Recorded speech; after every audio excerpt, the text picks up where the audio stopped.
बिस्मिल्लाहिर्रहमानिर्रहीम।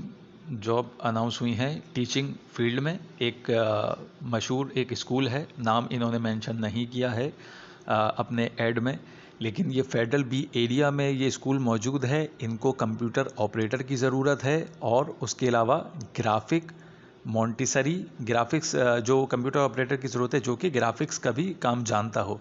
उसके अलावा मॉन्टेसरी टीचर्स चाहिए इनको, सेकेंडरी टीचर्स की ज़रूरत है फिज़िक्स और मैथ के सब्जेक्ट के लिए।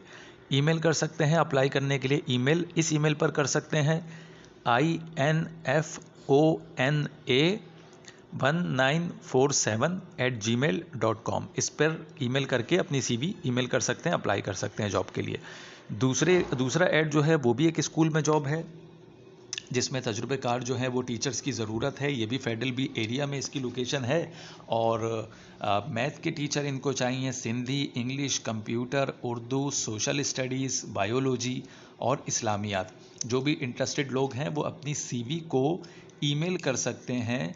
ईमेल ID है teacher.hiring@outlook.com पर।